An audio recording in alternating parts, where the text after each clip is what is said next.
আছে। আমি মোহাম্মদ গোলাম মোস্তফা, প্রভাষক দিবাশাখা হিসাব বিজ্ঞান। সবাইকে আজকের এই অনলাইন ক্লাসে স্বাগত জানাচ্ছি। আজকে আমি হিসাব বিজ্ঞান একাদশ শ্রেণীর হিসাব বিজ্ঞান দ্বিতীয় পত্র থেকে প্রথম অধ্যায় অর্থাৎ অব্যবসায়ী প্রতিষ্ঠানের হিসাব, এখান থেকে কিছু বিষয় আজকে আলোচনা করব। পরবর্তীতে আমরা এই বিষয়ের ব্যবহারিক অঙ্ক আমরা করাব। আমাদের প্রথম অধ্যায়ে অব্যবসায়ী প্রতিষ্ঠানের হিসাব, এখানে নামেই পরিচয় যে এটার সংজ্ঞাটা কী ধরনের হতে পারে, আমি সংজ্ঞাটা সম্পর্কে একটু আলোকপাত করছি। অব্যবসায়ী প্রতিষ্ঠান বলতে আমরা বুঝি সাধারণত যে সমস্ত প্রতিষ্ঠান মুনাফা অর্জনের উদ্দেশ্যে বা ক্রয় বিক্রয়ের উদ্দেশ্যে প্রতিষ্ঠিত এবং পরিচালিত না হয়ে সাধারণত দেশ, সমাজ এবং জনগণের সার্বিক সেবা এবং কল্যাণে প্রতিষ্ঠিত এবং পরিচালিত হয়, সেই সমস্ত প্রতিষ্ঠানকে অব্যবসায়ী প্রতিষ্ঠান বলে আমরা গণ্য করি। এই প্রতিষ্ঠানের প্রধান উদ্দেশ্যই থাকে দেশের আপামর জনসাধারণের নানাভাবে সহযোগিতা করা। এখানে মুনাফার কোনো উদ্দেশ্য থাকে না। সেটা তারা নানাভাবে এই প্রতিষ্ঠান জনগণকে সেবা করতে পারে, শিক্ষা বিস্তারে, চিকিৎসায়, বিনোদনে, দারিদ্র্য বিমোচনে, ইসলামী আধ্যাত্মিক জ্ঞান ধারণে, সমস্ত বিষয়েই এই অব্যবসায়ী প্রতিষ্ঠান ভূমিকা রাখতে পারে। তা আমরা প্রথমে এই অব্যবসায়ী প্রতিষ্ঠানের যে উদ্দেশ্য, সেই উদ্দেশ্যটা একটু বিস্তারিতভাবে আমরা জানব। অব্যবসায়ী প্রতিষ্ঠান হিসেবে বাংলাদেশে যে সমস্ত প্রতিষ্ঠানগুলো আছে, আমি তার দুই একটি নাম বলছি, যেমন শিক্ষা প্রতিষ্ঠান, হসপিটাল, ক্লাব, লাইব্রেরি, এতিমখানা, কোনো ক্রীড়া চক্র, রেড ক্রস, রেড ক্রিসেন্ট, এরকম আরও অনেক প্রতিষ্ঠান। এই সমস্ত প্রতিষ্ঠান যে সমস্ত উদ্দেশ্যে পরিচালিত হয় সেগুলো প্রথমেই আছে। এদের উদ্দেশ্য এবং কার্যাবলী, প্রথম উদ্দেশ্যই থাকে শিক্ষা বিস্তার। দেশের সর্বস্তরের জনগণকে শিক্ষা বিস্তারে তারা একটা ভূমিকা পালন করে। সমাজের শিশু, বিশেষ শ্রেণীর মানুষ, তরুণ তরুণীদের মধ্যে শিক্ষা বিস্তারের জন্য স্কুল, কলেজ, বিশ্ববিদ্যালয়, মাদ্রাসা, কারিগরি শিক্ষা প্রতিষ্ঠান ইত্যাদির মাধ্যমে তারা শিক্ষা বিস্তারে কাজ করে থাকে। এরপরে তারা বিনোদন এবং সাংস্কৃতিক কার্যক্রম বিস্তারেও কাজ করে। মানুষের কো কারিকুলাম শিক্ষা হিসেবে পুঁথিগত বিদ্যার পাশাপাশি বিনোদন এবং বিভিন্ন সাংস্কৃতিক কার্যক্রমে কো কারিকুলামের কাজ সমস্ত শিক্ষা প্রতিষ্ঠান করে থাকে। যেমন সেগুলো আছে চিত্ত বিনোদনের জন্য খেলাধুলা, সাংস্কৃতিক কোনো অনুষ্ঠানের আয়োজন করা, এগুলো করে থাকে। এরপরেও দারিদ্র্য বিমোচন এবং আত্মমানবতার সেবায় এই অব্যবসায়ী প্রতিষ্ঠানসমূহ কাজ করে থাকে।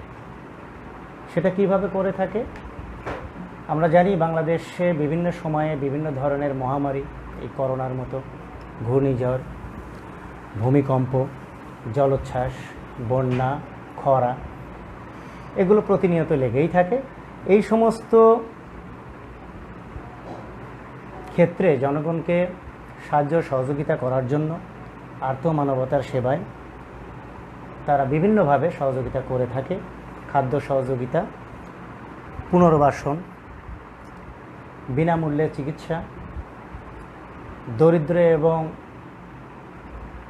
ভূমিহীন জনগোষ্ঠীকে বসবাসের ব্যবস্থা করে দেওয়া, স্বাস্থ্যসম্মত স্যানিটেশনের ব্যবস্থা করা, এগুলো তারা করে থাকে। কোনো কোনো ক্ষেত্রে অব্যবসায়ী প্রতিষ্ঠানের মাধ্যমে কর্মসংস্থানও সৃষ্টি হয়। পরবর্তীতে তারা যেটা আছে যে ধর্মীয় এবং আধ্যাত্মিক জ্ঞান অর্জনের জন্য কোনো কোনো বেসরকারি প্রতিষ্ঠান অব্যবসায়ী প্রতিষ্ঠান কাজ করে থাকে, যেমন মাদ্রাসা, এতিমখানা, হেফজখানা। এই সমস্ত প্রতিষ্ঠানগুলো কোনো গির্জা বা মন্দির, ধর্ম যে যে ধর্মের আছে সেই ধর্মের জনগণকে ধর্মীয় এবং আধ্যাত্মিক জ্ঞান অর্জনের জন্য তারা কাজ করে থাকে। এখন এই সমস্ত প্রতিষ্ঠানের তাদের হিসাবরক্ষণ পদ্ধতি মুনাফাভোগী প্রতিষ্ঠানের মতো নয়। তাদের আয় ব্যয়, সেই সমস্ত প্রতিষ্ঠানের হিসাব রক্ষণের ধাপসমূহ মুনাফাভোগী প্রতিষ্ঠান থেকে কিছুটা ভিন্ন হয়। তাদের আয়ের উৎসগুলো ভিন্ন হয়, ব্যয়ের খাতগুলোও ভিন্ন হয়। এ পর্যায়ে আমরা অব্যবসায়ী প্রতিষ্ঠানের আয় এবং ব্যয় নিয়ে কথা বলি। অব্যবসায়ী প্রতিষ্ঠানের আয় এবং ব্যয় দুটোই দু প্রকারের হয়ে থাকে।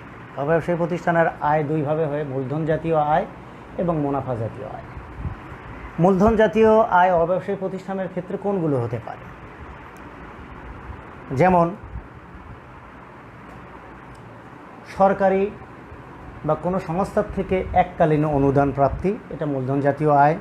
মূলধন জাতীয় আয়ের মধ্যে আরও আছে আজীবন সদস্য যারা থাকে অব্যবসায়ী প্রতিষ্ঠানের, তাদের প্রদত্ত এককালীন চাঁদা, কোনো ব্যক্তি কোনো সংস্থান কর্তৃক উইলকৃত প্রতিষ্ঠানের অনুকূলে উইলকৃত সম্পদ, বিশেষ তহবিলে অনুদান বা প্রতিষ্ঠানের কোনো স্থায়ী সম্পদ বিক্রয়জনিত যে অর্থ, সেগুলো অব্যবসায়ী প্রতিষ্ঠানের মূলধন জাতীয় আয় হিসেবে গণ্য হয়। আর অব্যবসায়ী প্রতিষ্ঠানের মুনাফা জাতীয় আয়ের মধ্যে যেগুলো আছে সেগুলো হলো প্রতিষ্ঠানের সদস্য যারা, তাদের কর্তৃক নিয়মিত যে চাঁদা প্রদান, নতুন সদস্য যদি ভর্তি হয় সেই নতুন সদস্যদের ভর্তি ফি, প্রতিষ্ঠানের যদি বিনিয়োগ থাকে সেই বিনিয়োগ থেকে প্রাপ্ত মুনাফা। অনেক ক্ষেত্রে বেসরকারি প্রতিষ্ঠান তাদের গোডাউন বা লকার ভাড়া দিয়ে থাকে, সেই লকার ভাড়া থেকে প্রাপ্ত অর্থ, এগুলো মুনাফা জাতীয় আয় হিসেবে গণ্য হয়। এছাড়াও রয়েছে বিভিন্ন ক্লাব বা বিভিন্ন সংস্থা যারা ম্যাগাজিন বা ম্যাগাজিন ছাপে, সেই সমস্ত ম্যাগাজিন তারা যদি বিক্রি করে সেখান থেকে আয় হয়। আবার অনেক বিনোদন ধর্মী প্রতিষ্ঠান, অব্যবসায়ী প্রতিষ্ঠান, তারা অনেক সময় নাটক বা বিভিন্ন ধরনের সাংস্কৃতিক বিনোদনমূলক অনুষ্ঠানের আয়োজন করে, সেই সমস্ত আয়োজন থেকে টিকিট বিক্রয়জনিত যে আয় থাকে সেটাও বেসরকারি প্রতিষ্ঠানের মুনাফা জাতীয় আয় হিসেবে গণ্য হয়। আবার অনেক প্রতিষ্ঠান থাকে যে সমস্ত প্রতিষ্ঠান তারা নিজেরা খাদ্য উৎপাদন করে অথবা খাদ্য বিক্রয় করে কিছু মুনাফা অর্জন করে, কিন্তু সেটা জনকল্যাণে তারা ব্যয় করে। এ পর্যায়ে আমি বেসরকারি অব্যবসায়ী প্রতিষ্ঠানের ব্যয় সম্পর্কে কোন কোন খাতে তারা ব্যয় করে থাকে, এই ব্যয়টাও আয়ের মতো ঠিকই দুই ভাগে বিভক্ত হবে। একটি হলো মূলধন জাতীয় ব্যয় আর একটা মুনাফা জাতীয় ব্যয়। মূলধন জাতীয় ব্যয় সাধারণত প্রতিনিয়ত হয় না, এটা বছরে একবার কি দুইবার হয়, এবং এটার পরিমাণ তোমরা ছোট ক্লাসেই পড়ে এসেছো, 9-10-এ পড়ে এসেছো মূলধন জাতীয় ব্যয় মুনাফা জাতীয় লেনদেনের অধ্যায়ে, যে মূলধন জাতীয় ব্যয়গুলো এককালীন হয় এবং এটার পরিমাণ হয় অনেক বড়, পুনরাবৃত্তি সাধারণত হয় না। তা আমরা যে সমস্ত মূলধন জাতীয় ব্যয় অব্যবসায়ী প্রতিষ্ঠানের ক্ষেত্রে হতে পারে তার দুই একটি উদাহরণ আমরা দিচ্ছি। যেমন যদি ক্লাব হয় তাহলে সেই সমস্ত প্রতিষ্ঠানের ক্ষেত্রে খেলাধুলা বা অফিস সরঞ্জাম ক্রয়, লাইব্রেরি যদি হয় সেক্ষেত্রে লাইব্রেরির জন্য বই ক্রয়, আসবাবপত্র ক্রয়, এবং কোনো প্রতিষ্ঠান চালাতে গেলে বৈদ্যুতিক খরচ আছে, বৈদ্যুতিক সংস্থাপন ব্যয় আছে, বৈদ্যুতিক লাইন করার বিষয় আছে, সেই বৈদ্যুতিক সংস্থাপন ব্যয়গুলো মূলধন জাতীয় ব্যয়ের মধ্যে পড়ে। কোনো প্রতিষ্ঠানে যদি উদ্বৃত্ত অর্থ থাকে সেক্ষেত্রে ওই উদ্বৃত্ত অর্থের কিছু অংশ তারা বিনিয়োগ করে থাকে, এই বিনিয়োগটি মূলধন জাতীয় ব্যয় হিসেবে গণ্য হয়। প্রতিষ্ঠানের স্থায়ী সম্পদ বিক্রয় করে যে আয় হয় সেটা মূলধন জাতীয় আয়। সেই সম্পদ থেকে যে অর্থ প্রাপ্তি হয় সেই প্রাপ্ত অর্থ যদি তারা কোনো কাজে ব্যয় করে তাহলে সেটা মূলধন জাতীয় ব্যয় হিসেবে গণ্য হবে। অব্যবসায়িক প্রতিষ্ঠানের যদি নিজস্ব ভূমি বা নিজস্ব প্রাঙ্গণ থাকে, সেই প্রাঙ্গণের উন্নয়নের জন্য তারা যে সমস্ত কাজগুলো করে থাকে, সেই প্রাঙ্গণ বা উন্নয়ন সংযোজন ব্যয়, এগুলো মূলধন জাতীয় ব্যয় হিসেবে গণ্য হয়। কারণ প্রাঙ্গণ উন্নয়ন বছরে সাধারণত একবার কি দুবার হয়ে থাকে। তারপর নিজস্ব ভবন তৈরি বা দালান কোঠা তৈরি, এক্ষেত্রেও যদি অর্থ ব্যয় করে তাহলে সেই সমস্ত প্রতিষ্ঠানের ওই ব্যয়টি মূলধন জাতীয় ব্যয় হিসেবে গণ্য হবে। কোনো কোনো অব্যবসায়ী প্রতিষ্ঠান কলেবর যদি খুব বড় হয়ে থাকে এবং তাদের অর্জিত অর্থ যদি পরিমাণে বেশি হয়, সে সমস্ত প্রতিষ্ঠান অনেক সময় দেখা যায় শেয়ার, ঋণপত্র, ডিবেঞ্চার কিংবা সঞ্চয়পত্র ক্রয় করে তারা বিনিয়োগ করে থাকে। সেগুলো ওই প্রতিষ্ঠানের জন্য মূলধন জাতীয় ব্যয় হিসেবে গণ্য হবে। সাধারণত বাংলাদেশের স্টক এক্সচেঞ্জে যে সমস্ত শেয়ার ক্রয় বিক্রয় হয়, অব্যবসায়ী প্রতিষ্ঠানের বড় একটি অংশ তারা শেয়ার ক্রয়ে বিনিয়োগ করে থাকে। এছাড়াও অন্যান্য যদি স্থায়ী সম্পদ, আরও অন্যান্য স্থায়ী সম্পদ প্রয়োজনের ক্ষেত্রে যদি স্থায়ী সম্পদ ক্রয় করা হয়, সেগুলো একটা প্রতিষ্ঠানের মূলধন জাতীয় ব্যয় হিসেবে গণ্য হবে। আমি এই বিষয়গুলো আলোচনা করছি এ কারণেই যে আমাদের ব্যবহারিক অঙ্কের বেলায় এই মূলধন জাতীয় আয়, মূলধন জাতীয় ব্যয়, মুনাফা জাতীয় আয় এবং মুনাফা জাতীয় ব্যয়ের বিভক্তিটাই এই অধ্যায়ের মূলত অঙ্কের মূল বিষয়। এগুলো বিভক্ত করেই আমাদের ব্যবহারিক অঙ্ক করতে হবে। সেজন্য এই বিষয়গুলো আমাদের পার্থক্যটা, মূলধন জাতীয় আয় ব্যয়, মুনাফা জাতীয় আয় ব্যয়ের পার্থক্যটা আমাদের এই অধ্যায়ে জানার মূল বিষয়। মুনাফা জাতীয় ব্যয়গুলোর মধ্যে রয়েছে বিভিন্ন সংস্থা থেকে বা বেসরকারি প্রতিষ্ঠান থেকে, দাতব্য প্রতিষ্ঠান থেকে সাধারণত মেধাবী শিক্ষার্থীদের অথবা কোনো দুস্থ মানুষকে সেবা দিয়ে থাকে। মেধাবী শিক্ষার্থীদের অব্যবসায়ী প্রতিষ্ঠান থেকে বৃত্তি প্রদান করে থাকে, দুস্থ মানুষকে ত্রাণ বিতরণ করে থাকে। এগুলো অব্যবসায়ী প্রতিষ্ঠানের ক্ষেত্রে প্রধান মুনাফা জাতীয় ব্যয় হিসেবে গণ্য হয়। এছাড়াও আরও রয়েছে প্রাঙ্গণ উন্নয়নের কথা আমি আগেই বলেছি। সেই প্রাঙ্গণ উন্নয়নের বেলায় অনেক সময় সরকারকে ট্যাক্স দিতে হয়, কর দিতে হয়, সেই করটিও মুনাফা জাতীয় ব্যয়ের মধ্যে পড়বে। খবরের কাগজ, অব্যবসায়ী প্রতিষ্ঠানের এখানে বিভিন্ন ধরনের সামাজিক লোকের সমাগম ঘটে, সেখানে বিভিন্ন ধরনের দৈনিক পত্রিকার ব্যবস্থা থাকে। এই দৈনিক পত্রিকার যে মাসিক বিল, সেটাও মুনাফা জাতীয় ব্যয়ের মধ্যে গণ্য হবে। প্রতিনিয়ত অব্যবসায়ী প্রতিষ্ঠানে ব্যবহৃত যে সমস্ত সম্পদগুলো থাকে, সেই সম্পদের মেরামত, সেই সম্পদের রক্ষণাবেক্ষণ ব্যয়গুলো মুনাফা জাতীয় ব্যয়ের অন্তর্ভুক্ত হয়ে থাকে। তারপরে মণিহারি, অফিস ভাড়া, বিদ্যুৎ খরচ, আপ্যায়ন খরচ, টেলিফোন বিল, নাটক বা নাটক আয়োজন করার ক্ষেত্রে যে সমস্ত খরচগুলো, সেগুলো, খেলাধুলার ক্ষেত্রে ব্যয়, বিজ্ঞাপন খরচ, এগুলো সাধারণত অব্যবসায়ী প্রতিষ্ঠানের ক্ষেত্রে মুনাফা জাতীয় ব্যয় হিসেবে গণ্য হয়ে থাকে। তো প্রিয় শিক্ষার্থীবৃন্দ, আমরা অব্যবসায়ী প্রতিষ্ঠানের আয় ব্যয়ের যে শ্রেণীবিভাগ, সেই শ্রেণীবিভাগ সম্পর্কে আমরা কিছুটা জানলাম। আমরা যখন এই অব্যবসায়ী প্রতিষ্ঠানের ব্যবহারিক অঙ্কে আমরা যাব, তখন এই মূলধন জাতীয় এবং মুনাফা জাতীয় আয় ব্যয়ের যে ব্যবহার, সে সম্পর্কে আমরা বিস্তারিত অঙ্ক করার সময় আমরা জানব। পরবর্তীতে অব্যবসায়ী প্রতিষ্ঠানের ক্ষেত্রে কয়েকটি ভাগ থাকে বিভিন্ন ধরনের, যেমন শিক্ষা প্রতিষ্ঠান এবং হসপিটাল। দুই ধরনের হিসাব রক্ষণ পদ্ধতি সংরক্ষণ করা হয়। আমি আগেই বলেছি যে অব্যবসায়ী প্রতিষ্ঠানের ক্ষেত্রে হিসাব রক্ষণ পদ্ধতিটা হয় মুনাফাভোগী প্রতিষ্ঠানের থেকে একটু ভিন্ন।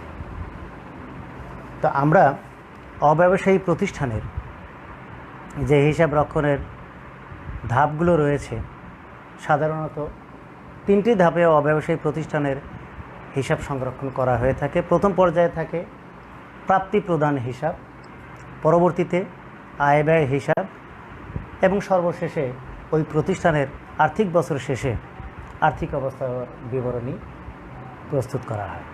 তো প্রিয় শিক্ষার্থীবৃন্দ, আমরা অব্যবসায়ী প্রতিষ্ঠানের প্রাপ্তি প্রদান হিসাব প্রথমে যে ধাপটি প্রস্তুত করা হয় সেই প্রাপ্তি প্রদান হিসাব সম্পর্কে আমি কিছুটা আলোচনা করব। অর্থাৎ এই প্রাপ্তি প্রদান হিসাব কিভাবে প্রস্তুত করা হয় ব্যবহারিক অঙ্কের বেলায় সেটা আমরা এবার আলোচনা করব। প্রিয় শিক্ষার্থীবৃন্দ, তোমাদের উদ্দেশ্যে আমি বলছি, সাধারণত এই বিষয়টা একটু বলে রাখা প্রয়োজন যে শিক্ষার্থীরা যে ভুলগুলো আমরা খাতা উত্তরপত্র মূল্যায়ন করার সময় যে ভুলগুলো আমরা লক্ষ্য করি সেই ভুলগুলো প্রায়ই শিক্ষার্থীরা করে থাকে, ইচ্ছাকৃত হোক অনিচ্ছাকৃত হোক করে থাকে। তো সেই বিষয়টা প্রথমেই যেটা আসবে শিরোনাম। প্রাপ্তি প্রদান হিসাব প্রস্তুত ক্ষেত্রে শিরোনাম লিখন। এই শিরোনামটা অনেক সময় শিক্ষার্থীরা ঠিকমতো লেখে না। আমি তোমাদেরকে বলে রাখি, শিরোনাম লেখার ক্ষেত্রে যদি প্রাপ্তি প্রদান হিসাবের ক্ষেত্রে প্রস্তুতের ক্ষেত্রে যদি 2 নম্বর অথবা খ নম্বর প্রশ্নে 4 নম্বর প্রশ্নের উত্তরে থাকে, সেক্ষেত্রে শিরোনামের জন্য একটা নির্দিষ্ট নম্বর বরাদ্দ থাকে। তো অনেক সময় শিক্ষার্থীরা এই শিরোনামটি লিখতে ভুল করে অথবা লেখে না। তো বোর্ড কর্তৃক যে নির্দেশনা দেওয়া থাকে সেই নির্দেশনায় স্পষ্টভাবে বলা থাকে কোনো শিক্ষার্থী যদি তার উত্তরপত্রে শিরোনাম নাম লেখে অথবা শিরোনাম ভুল লেখে, সেক্ষেত্রে শিক্ষার্থীর 1 নম্বর কর্তন হবে। তো প্রিয় শিক্ষার্থীবৃন্দ, এটা খুবই সহজ একটা বিষয়, তোমরা জানো, কিন্তু তোমরা বেখেয়ালে হোক কিংবা তোমাদের উদাসীনতার কারণেই হোক এই বিষয়টি তোমরা অনেক সময় এড়িয়ে যাও। আমরা উত্তরপত্র মূল্যায়ন করার সময় আমরা লক্ষ্য করেছি। তো আমি বলছি, শিরোনাম বলতে প্রথমেই তুমি যে প্রতিষ্ঠানে হিসাব করছো সেই প্রতিষ্ঠানের নাম লিখতে হবে। বোর্ডে সেই প্রতিষ্ঠানের একদম মিডল পয়েন্টে সেই প্রতিষ্ঠানের নাম লিখতে হবে। আমি একটি উদাহরণ দিয়ে বলতে পারি, যেমন Wills Little Flower School and কলেজে যদি তুমি বাৎসরিক হিসাবটি সংরক্ষণ করো, তাহলে সেই প্রতিষ্ঠানের নাম যেমন Wills Little Flower School and college, এই নামটি প্রথমে তোমাকে লিখতে হবে। এটা শিরোনামের প্রথম ধাপ। পরবর্তীতে আমি কোন হিসাবটি প্রস্তুত করছি সেটির নাম লিখতে হবে। প্রাপ্তি প্রদান হিসাব নাকি আয় ব্যয় হিসাব অথবা আর্থিক অবস্থার বিবরণী, যেটা আমি প্রস্তুত করছি প্রতিষ্ঠানের নামের নিচে সেটা লিখতে হবে। অর্থাৎ প্রতিষ্ঠানের নাম লিখব Wills Little Flower School and college, তারপরে প্রাপ্তি প্রদান হিসাব, এবং পরবর্তীতে এই প্রাপ্তি প্রদানের হিসাবের নিচে যে বিষয়টি অধিক গুরুত্বপূর্ণ সেটি হলো তারিখ লেখা। আমরা কোন তারিখে হিসাবটা প্রস্তুত করছি সেই তারিখ লিখতে হবে। যদি সাধারণত আর্থিক বছরের শেষ তারিখে এই প্রাপ্তি প্রদান হিসাব, আয় ব্যয় হিসাব বা আর্থিক অবস্থার বিবরণী প্রস্তুত করা হয়, তো আমি যদি আর্থিক বছর ধরি যে জানুয়ারির 1 তারিখ থেকে ডিসেম্বরের 31 তারিখ, অর্থাৎ ডিসেম্বরের 31 তারিখে গিয়ে আমার হিসাব প্রস্তুত করতে হবে। সেক্ষেত্রে আমি তোমাদেরকে একটু লিখে দেখাচ্ছি। এখানে প্রথমেই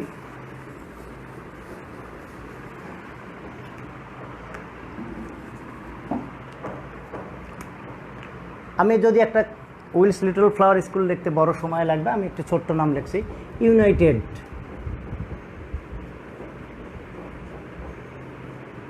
ইউনাইটেড ক্লাব,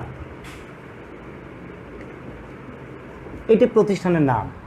এর পরবর্তীতে তোমাদের লিখতে হবে প্রাপ্তি প্রদান হিসাব। প্রাপ্তি প্রদান হিসাব পরবর্তীতে এই প্রাপ্তি প্রদান হিসাবের নিচে তোমাদের হিসাব প্রস্তুতের যে তারিখ সেই তারিখটি লিখতে হবে। অর্থাৎ আর্থিক বছরের যে শেষ তারিখে আমরা হিসাব প্রস্তুত করব সেটি। যদি আমি ধরি 2019 সালের 1 জানুয়ারি থেকে আর্থিক বছর শুরু হয়েছে, তাহলে আর্থিক বছর শেষ হবে 31 ডিসেম্বর তারিখে। এটা তোমাদের প্রশ্নে উল্লেখ করাই থাকবে কোন তারিখে। যেমন তারিখটা আমরা এইভাবে লিখতে পারি, 31 ডিসেম্বর 2019 তারিখে সমাপ্ত বছরে।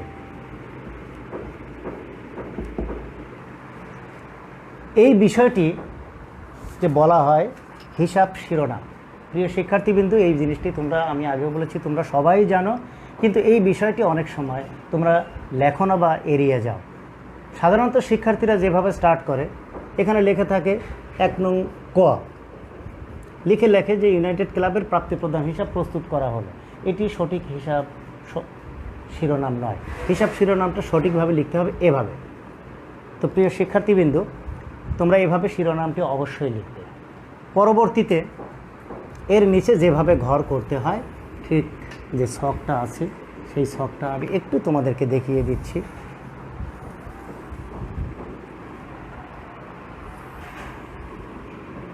এটা আমরা করে নিলাম।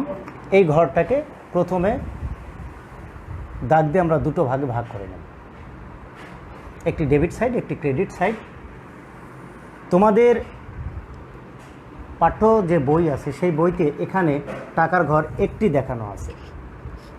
এখানে প্রাপ্তি সমূহ,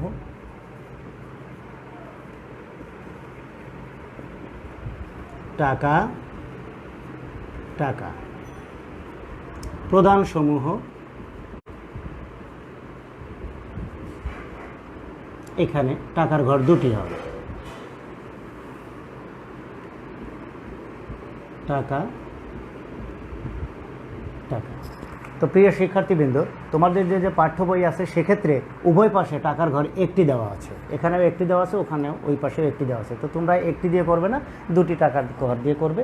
সেক্ষেত্রে এ ঘরেও যে টাকার ব্যবহার হবে সেটা এই বিবরণের ঘরে বা প্রদানের ঘরে চলে আসবে না। তো এভাবে আমরা প্রাপ্তি প্রদান হিসাব আমরা করব। প্রথমেই প্রাপ্তি, বছরের পুরো বছরের যে প্রাপ্তিগুলো আছে সেই প্রাপ্তিগুলো আমরা লিখব। তো একটি বিষয় তোমাদের প্রথমেই খেয়াল করতে হবে, তোমাদের যে উদ্দীপকটি দেওয়া থাকবে সেই প্রশ্নের মধ্যে প্রাপ্তির ঘরে প্রথমে বিগত বছরে যদি নগদ উদ্বৃত্ত বা ব্যাংক উদ্বৃত্ত থাকে সেটি তোমাদের প্রথমেই প্রাপ্তির ঘরে লিখতে হবে, নগদ উদ্বৃত্ত, এবং যদি ব্যাংক উদ্বৃত্ত থাকে সেটি নগদ উদ্বৃত্ত, ব্যাংক উদ্বৃত্ত।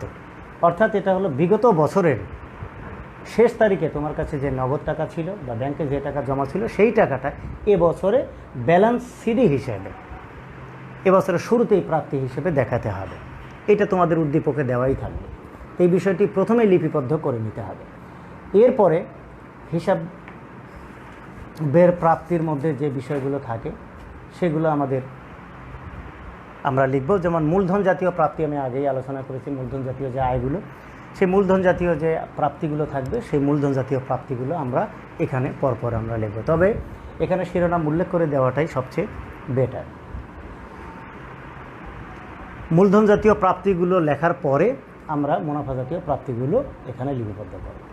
এরপরে প্রদানের মধ্যে এই বছরের যত মূলধন জাতীয় এবং মুনাফা জাতীয় প্রদান থাকবে, এখানে একটি বিষয় উল্লেখযোগ্য, খরচ এবং প্রদান কিন্তু এক নয়। প্রদান তোমার এমন ক্ষেত্রে হতে পারে যে তুমি কোনো ক্ষেত্রে টাকা বিনিয়োগ করেছো, সেটা এখন তোমার প্রদান, কিন্তু সেটি প্রতিষ্ঠানের ব্যয় হিসেবে গণ্য হবে না, কেননা ওই বিনিয়োগটি তোমার ভবিষ্যৎ সম্পদ হিসেবে থেকে যাচ্ছে। এই জাতীয় বিনিয়োগকে বলা হয় মূলধন জাতীয় ব্যয়। আর মূলধন জাতীয় ব্যয় তোমার প্রদানের মধ্যে আসবে, কিন্তু আয় ব্যয়ের ক্ষেত্রে ব্যয়ের মধ্যে যাবে না, এটা তোমরা খেয়াল রাখবে।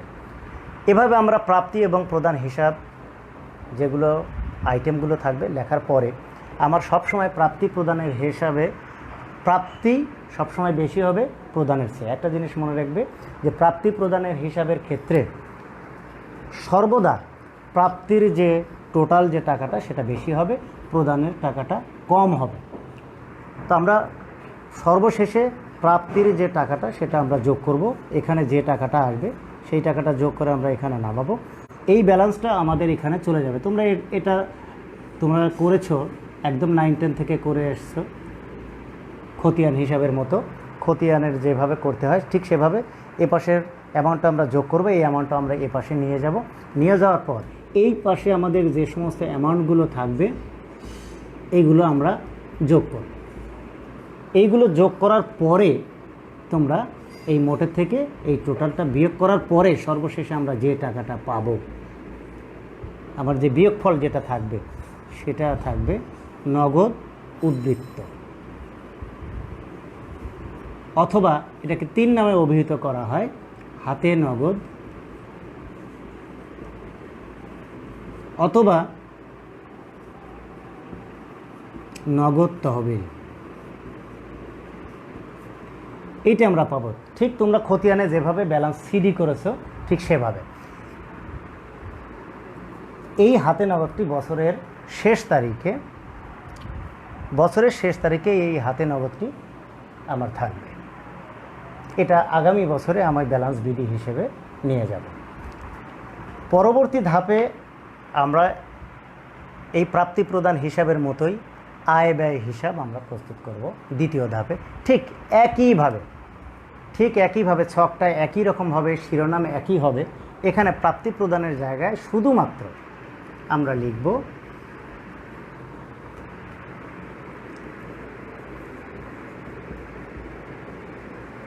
আয় ব্যয় হিসাব। ঠিক একইভাবে এটারও শিরোনাম এভাবে লিখতে হবে। এই শিরোনাম যদি তোমরা এইভাবে না লেখো, আমি আগেই বলেছি এই শিরোনাম না লেখে কিন্তু তোমাদের পুরো অঙ্ক হলেও তার থেকে পরীক্ষক কিন্তু 1 নম্বর কেটে নেওয়ার অধিকার রাখেন। ঠিক একইভাবে এক্ষেত্রে আয় ব্যয় হিসাবের ক্ষেত্রে এক চেঞ্জ হবে।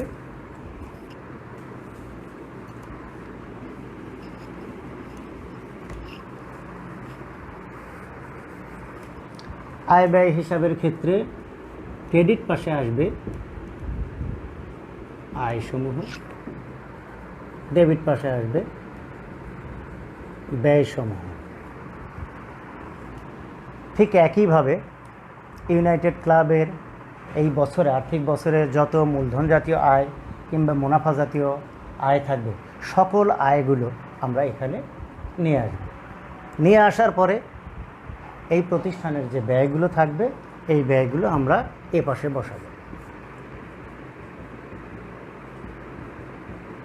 আয়গুলো লিপিবদ্ধ করব।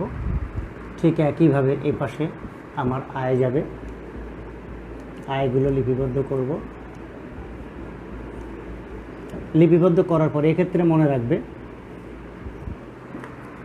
যে কোনো পাশের যোগফল বেশি হতে পারে। প্রাপ্তি প্রদান হিসাবে আমি বলেছি যে প্রাপ্তি সবসময় বেশি হবে, প্রদান কম হবে। কিন্তু আয় ব্যয় হিসাবের ক্ষেত্রে আয়ও বেশি হতে পারে, ব্যয়ও বেশি হতে পারে। তবে অব্যবসায়ী প্রতিষ্ঠানের ক্ষেত্রে সাধারণত খুব কমই আয়ের চেয়ে ব্যয় বেশি হয়। তো আমরা যদি আয় বেশি হয় সেই আয়ের এই পাশের যোগফলটা আমরা এখানে নামাবো। এখানে নামানোর পরে এই যোগফলটা এখানে চলে আসবে। এগুলোর যোগফল এটার থেকে বিয়োগ করার পরে যেটা আসবে সেটা আমার ব্যালেন্স সিডি হিসেবে এখানে বসবে। এটাকে আমরা বলবো ব্যয়াতিরিক্ত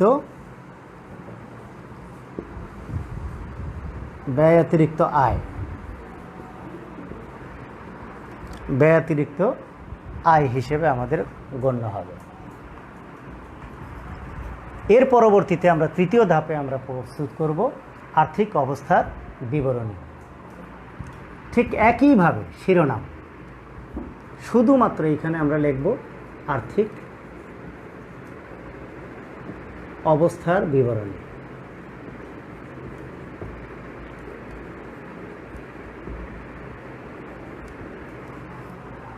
সেক্ষেত্রে তোমাকে একটা জিনিস মনে রাখতে হবে, এটি সমাপ্ত বছরের জন্য এই কথাটা লেখা যাবে না। শুধুমাত্র লিখতে হবে 31 ডিসেম্বর 2019 তারিখে প্রস্তুতকৃত বা প্রস্তুত।